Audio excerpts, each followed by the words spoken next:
తులసి కేవలం మొక్క మాత్రమే కాదు, హిందూ పురాణాలలో అత్యంత ప్రసిద్ధి చెందినది. తులసి మొక్క లేని హిందువుల ఇల్లు ఉండదు అంటే అతిశయోక్తి కాదు. తులసి పురాణాల్లోనే కాదు, వైద్యపరంగా కూడా అత్యంత ప్రయోజనాలు కలిగిన మొక్క. తులసి అంటేనే పవిత్రమైనది. తులసి పూజతో ఇల్లు సుఖ సంతోషాలతో, మహిళలు సౌభాగ్యాలతో వర్ధిల్లుతారు అని పండితులు చెబుతుంటారు. తులసి ఆకులు, కాండం, వేర్లు, విత్తనాలు అన్నీ ఎన్నో ఆరోగ్య ప్రయోజనాలు కలిగించేవే. ఎన్నో విశేషాలతకు కలిగిన తులసి అంటే శ్రీ మహావిష్ణువుకు ఎంతో ఇష్టం. అందుకే విష్ణువుని తులసితో పూజిస్తారు, తులసి మాలలు వేస్తారు.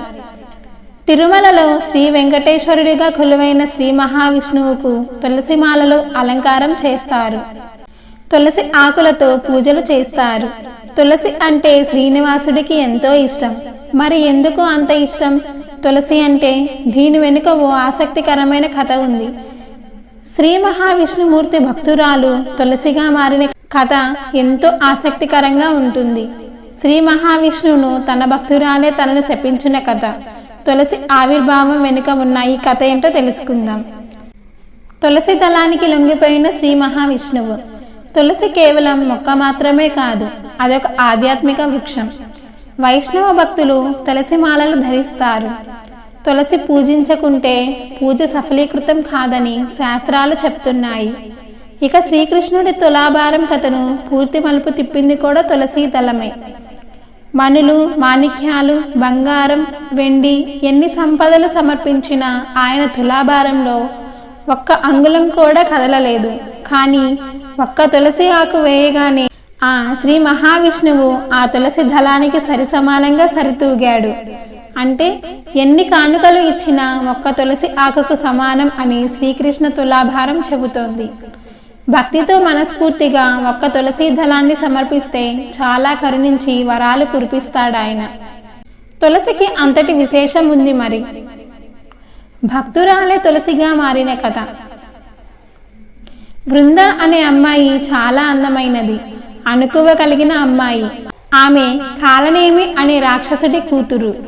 ఆమెకు శ్రీ మహావిష్ణువు అంటే ప్రాణం. ఆయనకు పూజ చేయనిదే పచ్చి గంగ అయినా ముట్టేది కాదు. నిత్యం విష్ణు ఆరాధనలోనే మునిగిపోయేది. అటువంటి ఉత్తమురాలికి జలంధర్ అనే యువకుడితో వివాహం జరిగింది. పరమశివుడు మూడో కన్ను నుంచి వచ్చే అగ్నిలోంచి పుట్టినవాడు జలంధరుడు. అమిత శక్తివంతుడు. జలంధరుడు బృందను ఇష్టపడ్డాడు. శివాగ్నిలో పుట్టి జలంధరుడిగా మారిన కథ. ఇంద్రుణ్ణి శిక్షించడానికి ధావాగ్నిని శివుడు గంగాసాగరంలో దాచిపెట్టాడు. ఆ అగ్ని బాలుడి రూపం ధరించాడు సముద్రుడు. తరువాత ఆ బాలుణ్ణి బ్రహ్మకు అప్పగించాడు.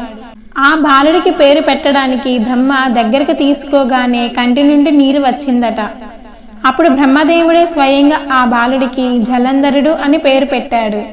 అలా శివాగ్నిలో పుట్టిన బాలుడు జలంధరుడిగా మారాడు. అలాగే రాక్షసుల గురువు శుక్రాచార్యుడి శిక్షణలో జలంధరుడు రాక్షసరాజు అయ్యాడు. దేవతలపై తన ప్రతాపంతో విరుచుకుపడేవాడు. ఇదిలా ఉంటే ఓ సందర్భంగా బృందను చూసిన జలంధరుడు ఆమెపై మనసు పారేసుకున్నాడు. మహావిష్ణువుకు భక్తురాలైన ఆమెను విధివశాత్తు బృందాకు జలంధర్కు వివాహం జరిగింది. ఆమెతో వివాహం భక్తి పవిత్రతతో అతని శక్తి మరింత పెరిగిపోయింది. దీంతో శివాగ్నిలోంచి పుట్టినవాడే అయిన శివుడిని కూడా ఓడించగలననే గర్వం పెరిగిపోయింది. శివుడిని ఓడించాలనుకున్నాడు. అదే అహంకారంతో శివుడిపై యుద్ధానికి సిద్ధమయ్యాడు. ఇద్దరు హోరాహోరీగా పోరాడుతుంటారు.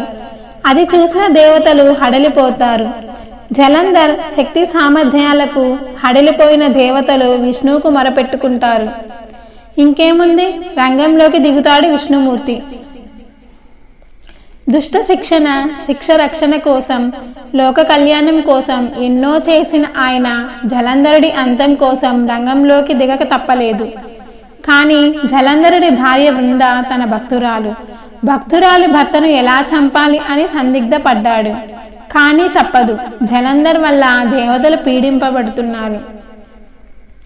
దుష్ట శిక్ష రక్షణ కోసం చేయకూడని పనికి పూనుకుంటాడు. శ్రీ మహావిష్ణువునే శపించిన భక్తురాలు. జలంధర్ శివుడితో యుద్ధం చేస్తుండగా జలంధర్ రూపంలో విష్ణువు బృంద వద్దకు వెళ్తాడు. మహావిష్ణువును తాకగానే తన భర్త కాదని తెలుసుకుంటుంది. ఆమె పాతివ్రత్యం అంత గొప్పది. పాతివ్రత్యం భంగం కావడంతో జలంధర్ శక్తి సన్నగిల్లుతుంటుంది. మరోపక్క తను ఆరాధించిన మహావిష్ణువునే తనని మాయ చేశాడని బాధపడుతుంది. తన ఆరాధ్య దైవమైన విష్ణువుపై కోప్పడుతుంది. తన పాతివ్రత్యం భంగం చేయడంపై ఆగ్రహించిన బృంద మహావిష్ణువును శపిస్తుంది. ఆమె మహాపతివ్రత. దీంతో ఆమె శాపనార్థం సాక్షాత్తు మహావిష్ణువుపై పనిచేస్తుంది. ఆమె శాపానికి గురైన విష్ణువు గండకీ నది సమీపంలో శాలిగ్రామ శిలగా మారుతాడు. అందుకే గండకీ నదిలో శాలిగ్రామ శిలల్ని సాక్షాత్తు శ్రీ మహావిష్ణువుగా కొలుస్తారు. ఆ శాలిగ్రామాల్లో విష్ణు చక్రం, సూర్యుడు రూపాల్లో ఉంటాయి. ఇదిలా ఉంటే శివుడితో యుద్ధం చేస్తుందన్న జలంధర్ శక్తి తగ్గిపోవటంతో మహాశివుడి అస్త్రాలకు హతుడవుతాడు. భర్త మరణించాడని తెలుసుకున్న బృంద తీవ్ర మనస్తాపానికి గురవుతుంది. ఇక తన జీవితం ఎందుకు అనుకుంటుంది.